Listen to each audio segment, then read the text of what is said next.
I am Lela Aisha Jones, Dr. Lela Aisha Jones. um, and I also have an MFA, which I like to say. I'm an artist and a scholar and a researcher, interdisciplinary collaborator, community organizer, and curator, and a movement and performance artist. Um, and and I live in Philadelphia, which is Lenape lands. And I grew up in Tallahassee, Florida, which are Creek, Seminole, Alachua, and Muskogee lands. Tallahassee is a word; it's a Muskogee word for old fields. And I also want to honor the Black being bodies, people who labored on the land and fertilized the land in the United States. I'm Dr. Nyama McCarthy-Brown, also MFA, and I'm in Columbus, Ohio, on the land of the Kaskaskia Nations, Miami, Wyandotte, and um, I'm from San Francisco, California, um, Navajo Nations. Um, I am a practitioner, performer, scholar, educator, but I'm just a person, right? I'm the daughter of Eileen McCarthy and Floyd Brown, and many dancing mamas and papas and sistren bringing me along. Um, Very grateful to be here, very grateful to be in your presence, and to have the opportunity and the platform to share my thoughts, ideas, and learn about yours and learn about people in the diaspora of resistance and joy, um, working each day to understand all the things a little better.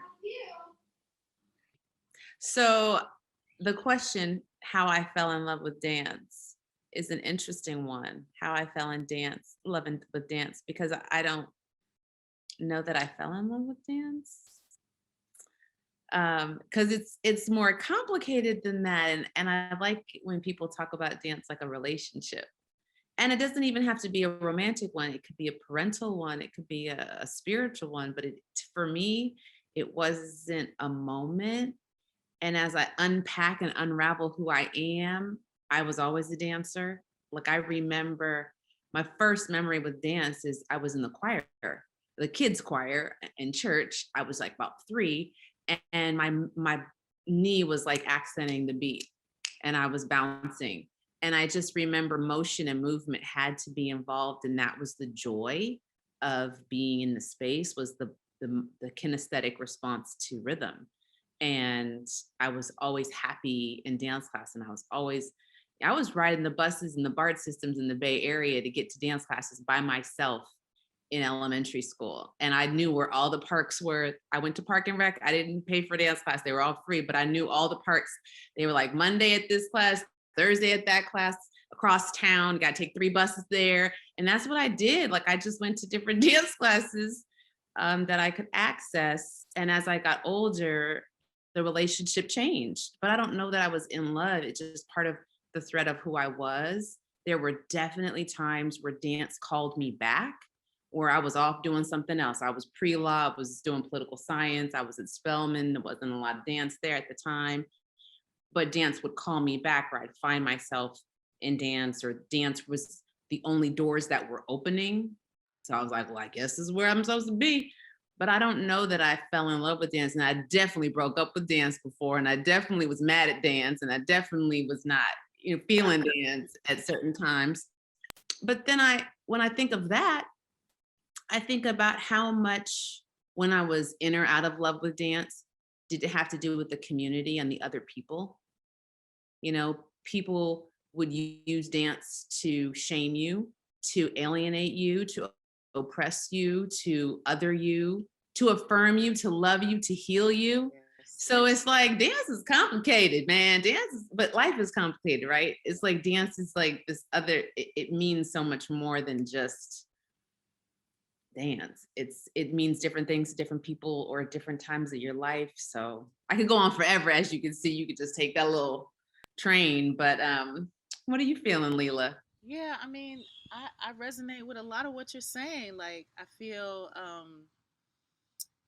I was thinking about this question, like fall in love, and like what does that mean? I mean, I started dancing really young, and I did start in a ballet school, like most kids have to. That's what's available.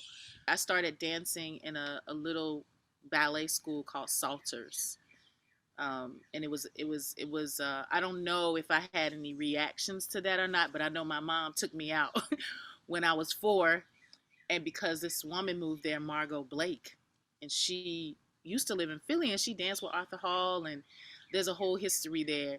But she created this black girl dancing school, pretty much, in little old Tallahassee, Florida, as I like to say, where I grew up. And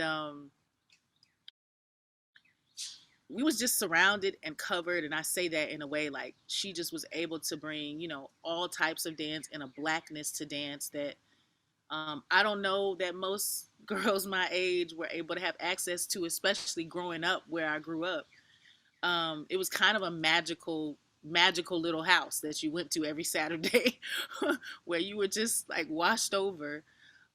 So maybe that's where my love started to build for dance. I don't know if falling in love, but that's where my love started to build for dance, because there was a community, as Naya said. There's a community of people. The mamas was there, the big sisters were there. I was a little sister, and I was a middle sister. I kind of never got to the big sister stage because she actually moved away, and I just stopped dancing after she moved, like in high school. I just stopped. So that was one of the times that I think, I realized I had a real love in my heart for that. And a love enough to let it go for a little while and then come back to it, because I went away from it in high school when she left, because I just didn't think I was going to find another place that was going to do what that place did for me. And, I went back to college, and then that's when I was at the University of Florida, and there was the World Center, for Arts and Culture, I think is the title. It might be the Center for World Arts and Culture. But then I got exposed all over again to a whole new world of blackness. I mean, Mustafa Bangora came and set Sorsene in my crew, and I was a part of that crew. There was a hip hop teacher there. Urban Bush women came. I mean, like every semester, Chuck Davis and Stafford came.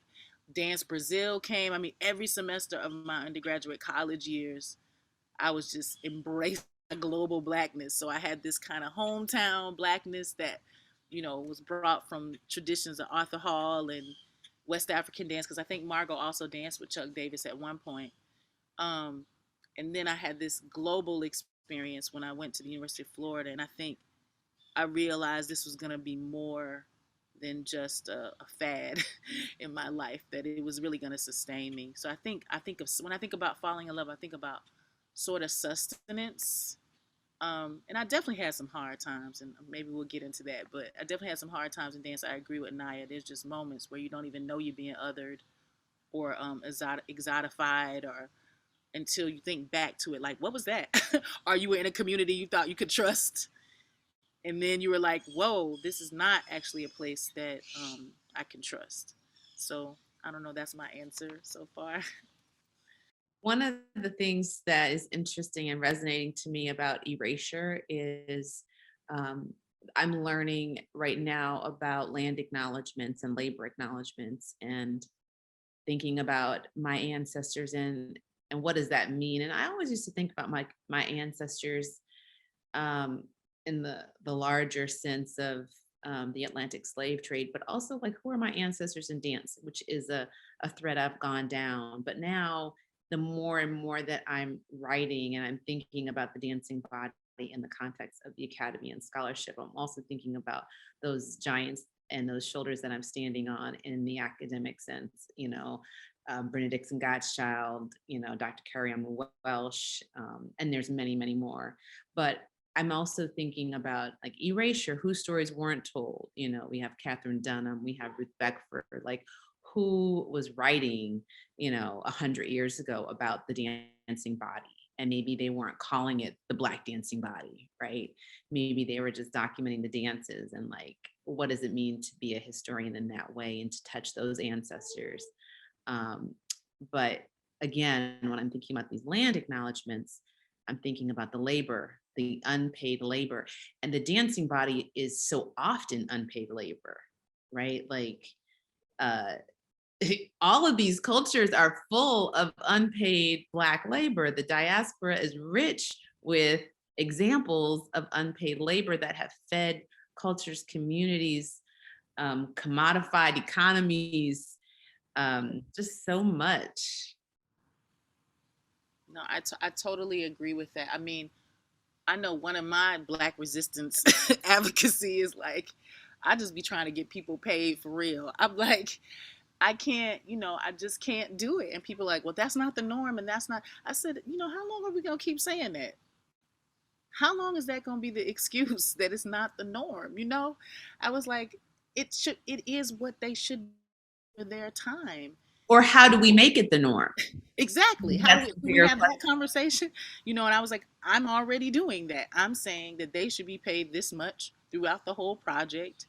And yeah, sometimes if there's folks who can't, sometimes you just need to be in community, and there are really organizations and communities under which cannot afford some of the prices that we might charge, and you do that work because there's wealth beyond money. But for the organizations that do have the money and do have the resources, you know, the arts is something and dance is something that sustains us. It helps us keep going. We have to treat it as such, like a bank, like a car, maybe not transactional in those ways, but there is a spiritual transaction, there's a social transaction, there's a well-being transaction, there is a imaginative visionary transaction that happens, that we don't know how to deal with that immaterial labor. We don't know how to um, quantify it in a capitalistic society, but I'm going to keep figuring that out and asking. And most of the time, people do come around, um, and yeah, so that kind of advocacy is one way that I see, resistance, And it's complicated because people will pit us against each other, yes, and if you say, I'm not doing it unless you're paying me, and then I walk up and be like, but I do it for free. yes. And there are so many stories, there's stories of two Black women being up for a job in academia, and but what do we do in that situation, right? Do we call each other? Do we try to find each other? And I know stories of that where they called each other and said, no, no, you really should have this job. This is how we roll. And like, how do we do that kind of work? In the, I don't know, you call it the underground, you call it whatever. You know what, Lela? It's so funny that you're saying that, because it reminds me of when I got to Indiana University, which, if anybody who knows me knows that I went kicking and screaming, and I was looking for another job when I got there. But it was a great experience on many levels, and the job was awesome, and I miss it sometimes. But the most interesting thing that happened to me is it became very clear within the first 3 months that literally there was an underground railroad there. And I would meet Black faculty, and they would be like, we've been looking for you, or we've been checking about you, or we've been, so-and-so talked to so-and-so over there, and have you been to see so-and-so? And I'm like, wow, and we've prepared space for you. And this ground over here was fertilized for you. And it was just like, whoa. And then it makes me think how many other places have been prepared for me. And so when I'm in a space that feels comfortable or fertile, why does it feel that way? Who was here first laboring? Yes. Who was here laboring the grounds? And it just makes you think there's more to a story. I actually was in a situation recently where I was making space for somebody because they were African American, and I thought that was what needed to happen at the time. And I didn't want the person to know that I was, moving things around in the back, and because I don't want them to feel like they owe me something, because they don't owe me anything. So I don't want to complicate our relationship. But it's interesting because I'm thinking, I'm not doing this because I like her or I want her. There's no favoritism. It's like, she's riding on the backs of somebody else's prayers anyways. She doesn't need to know why doors open for her. That's right. But it's interesting to see the network moving. Yeah, and like that idea of credit and, oh my God, citing. I mean, it's like on one side we need to be citing sources and we need to receive credit, and we got to fight for credit so that the next person, we're laying groundwork there. But also, like, what is the work that we do that's invisible, that maybe needs to stay that way so somebody can grow into whoever they're going to be, right? Or when is there a time when this is not the right place for somebody or for you, or you're not going to be able to push to these places of resistance and these places of liberation. And when I think of celebration, I think of liberation. Like that's something to celebrate. when you when you actually feel some of that freedom. When I think about people laying groundwork, I mean, isn't that what we're fertilizing? We're fertilizing liberation. Um we're trying to I mean, it's all like joy, black joy, all of that is about getting to being free. And I mean, that's a whole conversation, that dialogue, theoretical, intellectual dialogue, as well as like felt emotional dialogue, which is not necessarily separate, that, could take up a whole hour in and of itself. But when I think about that, when I think about liberation and I think about dance, when I think about celebration, I think about the moments where I just felt washed over. I just felt like it's so interesting to me. You talk about like the remnants of other folks' work, because I'm really gonna have to think about that. I think it's in there, but I don't know how to articulate that side yet, because I think I've been living so much in the moments where the people are right in front of me.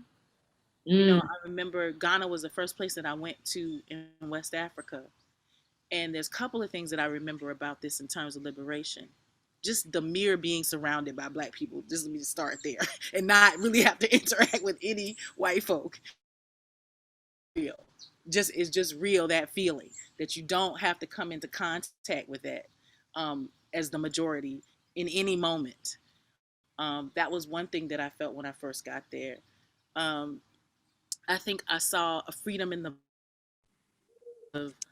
that I had not seen in my own black community. There's a lot of restrictions, Protestant, Puritan restrictions upon the body, gender wise, and not saying that doesn't exist in Africa, but surprisingly for me, I noticed things like grown men holding hands, walking down the street, that kind of embodiment of love of men that I had not seen um, in the States.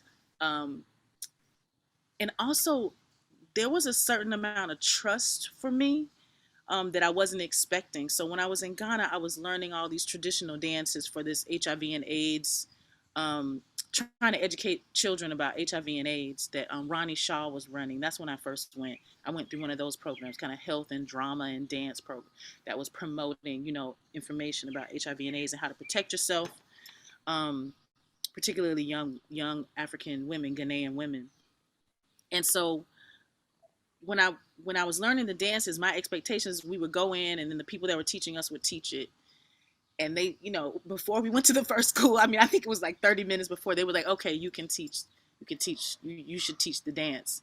And I was just thinking to myself, I'm African American, like what am I doing here teaching? Y'all are right here. And they were like, no, you have it in your body for whatever reason. They didn't say this, it was like not communicative, but I'm thinking back from a long time ago and a lot of thought about this, and you should be the one to teach it. But there was that profound like trust that I, as an African American, could teach these young Ghanaian children the dances of their own traditions is something they had to believe in me. And I think that was a moment of liberation that I would not have even have given myself. When I'm here in the States, I'm like, do I know that? Do I know the drum? Do I know the song? Do I know that? But I'm gonna have all this integrity practice about any dances I teach from the global diaspora, right? But they were just kind of like, you got it. It's in you. Go for it. And so I'm always sort of toggling between those two feelings of like liberation. And I did have liberation in my family. I toggle between like what is liberation when I travel globally and I'm around black folks, and what is liberation here, and how do I foster and fertilize that in both locations, and also like hold on to respect and integrity as I move through this work. Because when I come back to the States, I'm liberating a whole bunch of people, not just black folk, right? Like I realize when I look around my classrooms and there's a whole bunch of people in that room with a very diverse sense of what blackness is.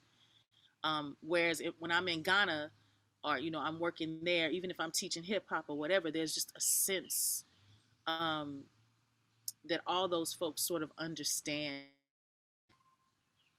why they're on the earth. Why, like, it's just, I don't even know how to describe it. It feels very different. But I think it has a lot to do with diversity, which I'm sure Naya will have a lot to say about that. Because diversity can be a beautiful, wonderful thing. Um, and blackness is quite diverse. And it can be something that you are sort of always got to work through and figure out where to land people and how to land people. And I mean, Naya wrote a whole book about it. But yeah, just I'm always citing my sources in terms of calling up names. I'm always citing my sources. I'm always in the middle of class. I'm always like, well, this particular step came from this. Even if I'm in modern, even if I'm teaching modern, how do I celebrate, liberate ancestors, folks who've been holding it down, who've been teaching these dances for years and years and years. Even though I teach modern, and I teach other dance forms, how do I not just let fusion be? Um, how do I not just let fusion be this mystery? Because so much, now we're back to erasure, right? So much of blackness is erased, and there is a lot of erasure. So I'm always telling my dancers, this is a quote. I'll do a piece, something from Nia Love's one of Nia Love's dances, and I'll be like, this is a quote. Just like when you write in text, you're quoting people. When you DUNHAM, you're quoting someone, right? You're citing your source. So you have to continue to do that work, and it's hard work. And I tell them that it's hard work to cite your sources, to not just be up there teaching something as if it just came from nowhere, right? To allow people to understand what your lineage is in the moment of teaching, in the moment of doing a movement. I'd turn around and be like, yeah, that's from, you know, that's from Walking with Pearl. I know where I got that from. That's in my body because of all of my time with urban bushwomen. Or that's in my body because of the Baga Guinea dance style that Mustafa Bangor gave me. Or that's in my body because Agileos Os Santos taught me Oshun and Ogun, So I think that Naya, I was just, I want to send it back to you because I was talking a lot about the importance of diversity in our landscape socially here in the U.S. and how that liberation is different because we're trying to liberate a plethora of people, not just the people that are diverse as Black folk, but just a diversity of people in general. And then you go to teach a group of kids in Ghana, and it's like, not that they're all on one accord, but they all sort of have been grounded in this fertilization that's been going on since ancient years and years, and what that feels like to see each of them as a collective, but also to see them as these individual trying to be liberated spirits. As young people are always trying to be liberated. But yeah, I was just talking about the juxtaposition of like liberation and celebration here in this in the US landscape of dance and like in the global landscape. Yeah, I mean, it's so much to unpack there, right? I think about the resilience of our people in different contexts and places, but also the sadness that anybody has to go through the kind of trauma that African Americans in the United States have to experience on a regular. And sometimes you don't even know the trauma until, like you were saying earlier, you land in a space like Ghana and you're experiencing a very different type of joy, right? It's just palpable that it's. I'm not saying it's happy, happy joy every day, but you know, the white supremacy culture that is just inscribed on African American psyche is just, when it's unleashed, and you can feel a sense of joy and resilience and liberation from that. um, it's eye-opening to just come to understand a different kind of humanity, a different kind of existence, a different kind of being. And it's sad to know, like, the lost lives to this environment, right? Like, I always think to myself, like, what kind of father would I have had if he hadn't, suffered from racial trauma in the ways in which a Black man does coming up in the 1940s, 50s, and 60s, right? Who would I have been then with a different type of father, right? And then on and on and on through, my own personal lineage. So it makes you question everything. But certainly there is joy to be had, and I don't know that I've had Black joy at a higher exponential level than when it's in the body dancing. I don't know that I can reach a higher euphoric level than when I'm in communal space dancing, seeing the babies dance, seeing the elders dance, dancing with my sis, you know, um, it's quite special. If I Okay. can expand on that a little bit, thinking about being in the academy, and we talked a little bit about kind of the giants we're standing on shoulders in the academy. I'm I'm at a new position now, and like blessed beyond blessed. I don't know many people, and I imagine it's a small group of us folk who can say I have a true peer in the workplace and a sister in the workplace, because a lot of times you have to navigate that space solo rolo, and you might have some white allies, but it is not the same. No, it's not. I'm with you. But I have Crystal Michelle Perkins, and I can like link arms, and sometimes I just have this image of color purple. I just feel like this sometimes, that I'm just like, most people don't get that, and I don't even have words for what it means to have somebody going with you through a space like that, an institutional oppressive space. Yeah, sistering, brethren, all of that in academia can be a challenge, because again, within that scope, we are all very diverse and what we offer. Yeah, and let me go to joy first. So I'm thinking about intergenerational revelations and joy, like in not the dance revelations, although that's the intergenerational experience too. But one of the things that comes to mind is, and I know I keep going back. I want to come back home because I also really want to honor what happened to me when I went to Africa, and how that sent me back home with another perspective of what I had.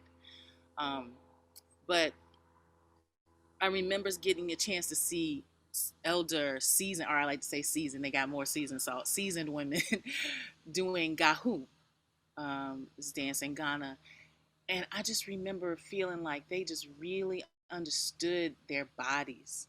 You know, they really understood their beings, their bodies, their purpose on the earth, and it didn't matter that they weren't dancing like the young folk, right?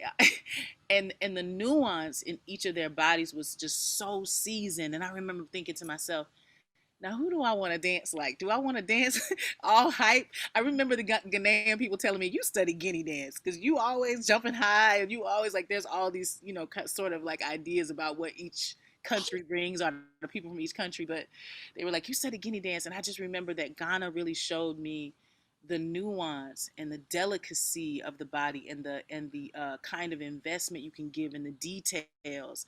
And those women, they couldn't jump and do all that stuff anymore, but it was just as luscious and rich. And I think that was a place of joy for me too, because it took me back to being home with my own family who dances a lot. I'm very lucky. Everybody danced. I mean, some people might claim that they didn't, but at some point when I was growing up, I saw them dancing at the barbecue, at the back porch. I always talk about, we're ocean Black people, so the back porch with the crabs and the oysters and all of that stuff laid out on newspaper. But I just remember it being so effortless, people walking into the space. The walking into the space was a dance, but it made me remember or realize that, yeah, I had already been entrenched in Black joy. I just had this ache to go find Blackness all over the world. It was, and I do call it an ache. It was heartache. And I don't know where it came from. It's not like my parents were like, you should be thinking about the history before slavery. It wasn't like that at all. It just was a feeling that I carried with me to church. I remember saying to my mom, you know, people be catching the Holy Ghost, and I'd be like, what do we do before this? Mhm. That's another profound joy. Oh my God, catching spirit. Whether you're talking about a bembe, are you talking about ceremony? It's like everything is lifted off of, you can almost see the thing get lifted off of somebody in those moments. And it's still there. It's so weird. It's so amazing and profound how Black folk can walk with trauma and joy all in the same moment.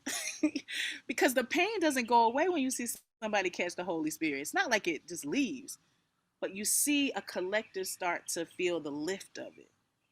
So when I, then the group is holding, when people testify and they witness, the group is holding that pain. And so that person gets a moment of joy, or and I think the temporary joy, yeah, when I start thinking about the interstitial or the intermittent moments of joy, liberation in this country feels like that to me. I wish it felt overarching, but I think part of that is how to conjure the ability to walk with the action and the struggle and the vision and the imagination. And like that's sort of something I feel like was more what's the word, was more I didn't understand that as much. I understood it as something we went through, but not something you can sort of manifest.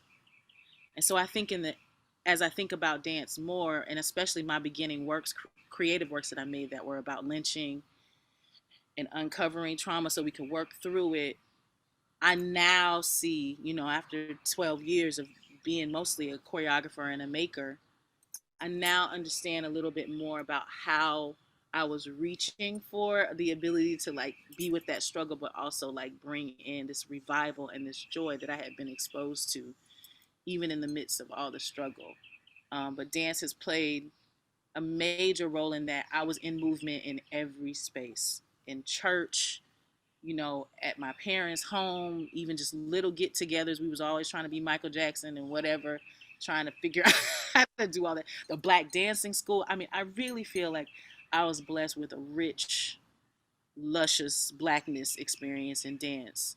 And even though I had to go into these other spaces, I mean, I thought Urban Bushman was modern dance. That's how entrenched I was in black dance. I didn't even know about Cunningham and Graham. When I came to do, Urban Bushwomen came to do their semester with us at University of Florida, I was like, oh, okay, modern dance. It was my introduction.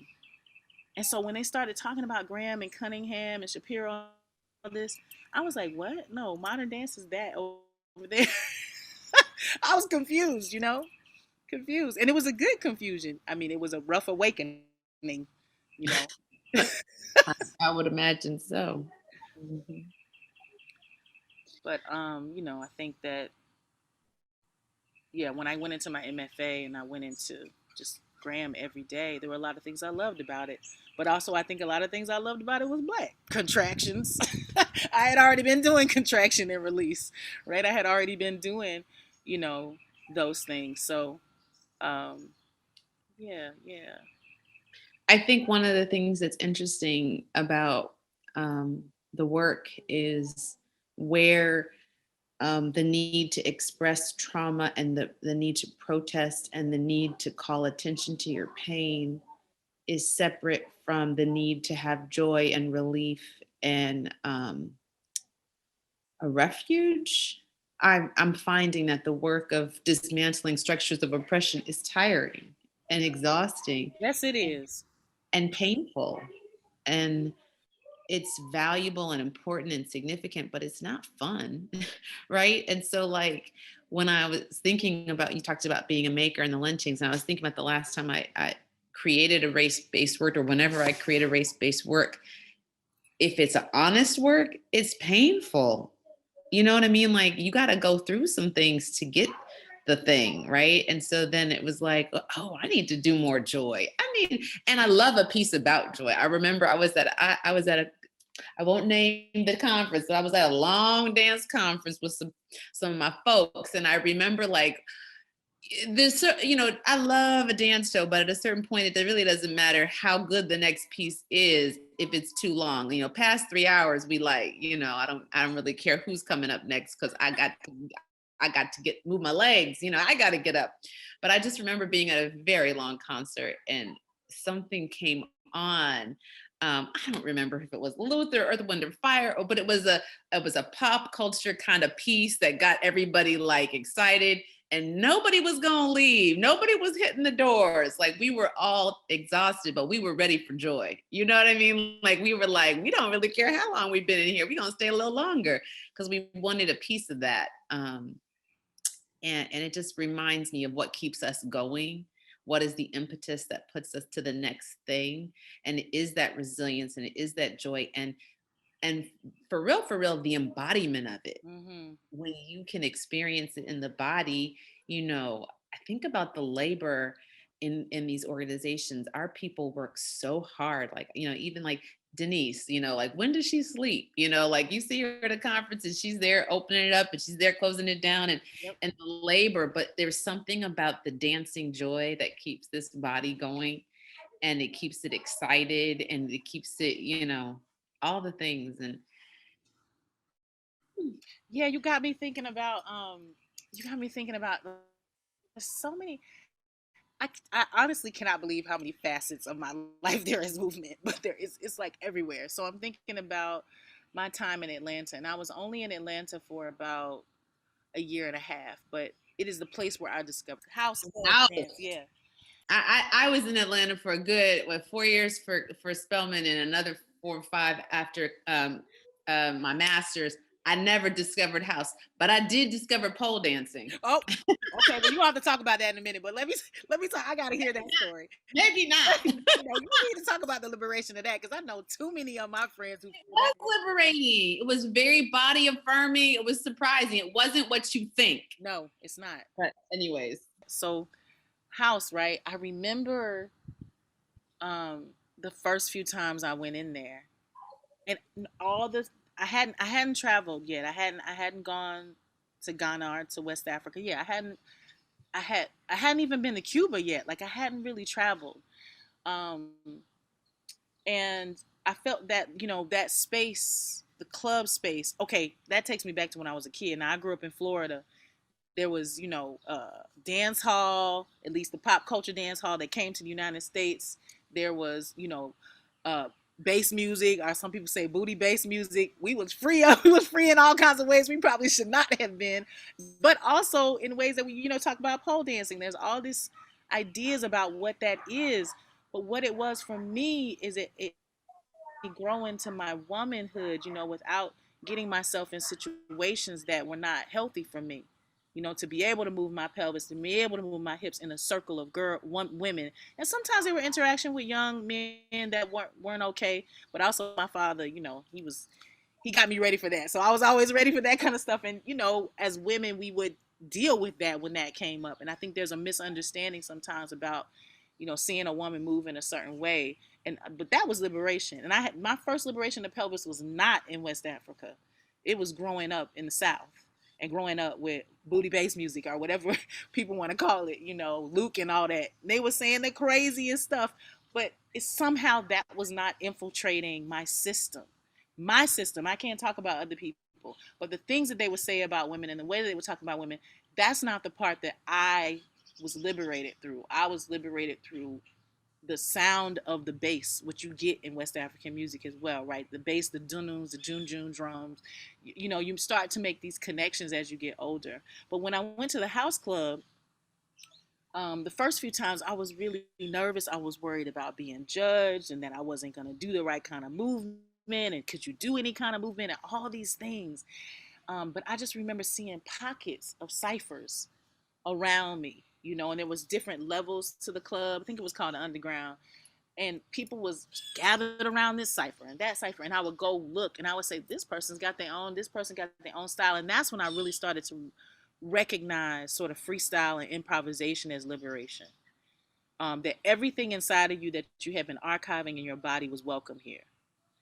And so it was one of the first. I remember the first time that I got in the circle, or one of the first times. I remember the first time that I felt like, whoa, I let everything out. I let everything go. I let every part of me be present in my body. Um, I let my soul come through.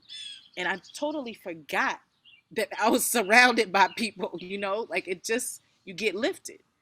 And how I'm thinking a lot about how do I continue to create spaces like that. And I wonder, is academia that space? I'm like, no, I it's feel like not. it's No, it's really not. not. It's really not. It's really not. And it's interesting that you talk about that, because I remember the first person who really articulated that for me was Jaula at SLI. in Brooklyn, and she was talking about how the circle charges the space, and the dancer in the center is charged, energized, and can do the things because the outer circle is lifting that person up. And I also think about that when I see Black dance on a proscenium stage. Not always, but there are a lot of times where the dance would be more valued and more served and more esteemed if it weren't on a proscenium stage, right? If it was in a cipher, if it was in a community, if it was in a space where it had its healing powers.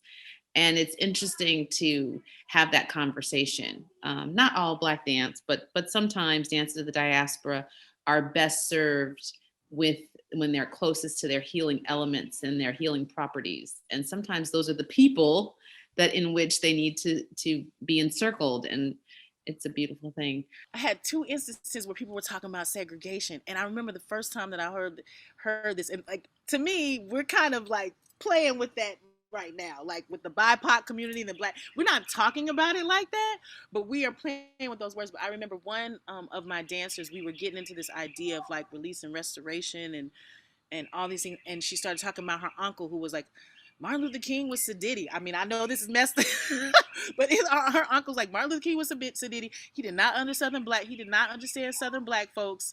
And we really, some of us, that messed us up. Like that messed us up to not have that strong Black community. It separated us. And then, so I'm thinking about what you're talking about, the spaces, the sacred spaces. We still need them. It's not that we don't want humanity. It's not that we don't want to be with other people. I mean, the generosity that I see from global Black people all over the world, indigenous people, the generosity is not that people don't want to be in humanity, they just don't want to be taken advantage of. And they want to be able to be liberated like everyone else.